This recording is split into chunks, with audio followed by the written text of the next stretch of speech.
पाठ 9 लगन जफर मियाँ की। पाठ प्रवेश।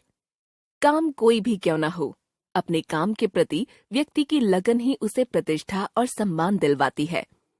उसका स्वभाव, उसकी तन्मयता तथा परिश्रम उसके काम में 4 चांद लगा देते हैं।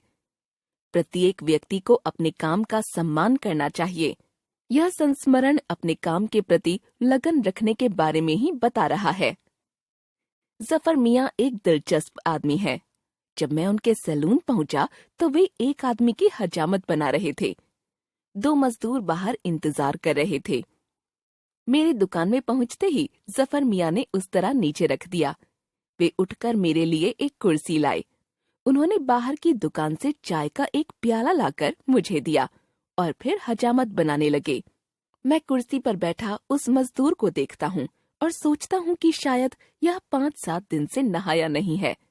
बालों में बुरादा और रेत भरी है, गर्दन काली हो रही है और तो और मुंह पर भी धूल साफ दिखाई दे रही है। पर जफर साहब बड़ी लगन से उसके बाल काट रहे हैं, जैसे वह नूरजहां का सगा भाई हो। कभी कंधे से नापते हैं, कभी ऊपर से देखते हैं और फिर फुरक फुरक 2 बार कैंची मारते हैं। मैं देख रहा हूँ कि जफर मियाँ बालों की कटाई में इतने लीन हैं कि उन्हें यह भी याद नहीं कि मैं भी वहाँ बैठा हूँ। वे बालों की कटाई को अपने ज्ञान और कला की चरम सीमा तक पहुँचाना चाहते हैं। वे यह भी नहीं सोचते कि इस मजदूर की स्थिति ऐसी नहीं है कि वह इन बालों को ठीक ठाक रख सके। मैं सोच रहा हूँ कि संभवतः वह मजदूर हजामत के बाद आज नहाएगा, बालों में तेल डाल कंघा करेगा, पर कल फिर उनमें धूल और बुरादा भर जाएगा और उसके बाल ऐसे ही उलझ जाएंगे जैसे आज उलझे हुए हैं। जफर इनमें से कोई भी बात नहीं सोच रहे, वे अपनी धुन में हैं। वे उलझे बाल सुलझाते हैं और कंघा बढ़ाते हैं। कभी झुककर बालों का मिलान देखते हैं, कभी बालों को उभार कर, कभी इधर और कभी उधर। जफर की निगाह एक एक बाल के मिलान पर है, जैसे कोई इंजीनियर पुल के खंभों का मिलान देख रहा हो। कटिंग पूरी होने पर जफर बोले, लो सरकार, कट गए आपके बाल। अब उन्होंने उठाया ब्रश और जुट गए हजामत पर। फिर वही तल्लीनता, एक हाथ सीधा तो एक उल्टा। कलम से लेकर मूंछों की छंटाई तक के काम उन्होंने पूरी दक्षता से किए। 20 मिनट से ज्यादा मैं जफर की इस तल्लीनता को देखता रहा।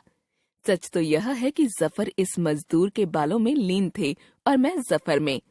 पैसे देकर जब वह चला गया तो कुर्सी पर बैठते हुए मैंने कहा, जफर मियाँ, तुम तो उस मजदूर से ऐसे लिपटे जैसे जिले का कलेक्टर तुम्हारी दुकान पर आ बैठा हो। जफर मियाँ ने जवाब दिया, बाबूजी, मेरे लिए तो जो इस कुर्सी पर बैठता है वही कलेक्टर है। मैं स्मृतियों की सरिता में बहने लगा। ऐसा खोया कि जफर की आवाज से चौंक पड़ा।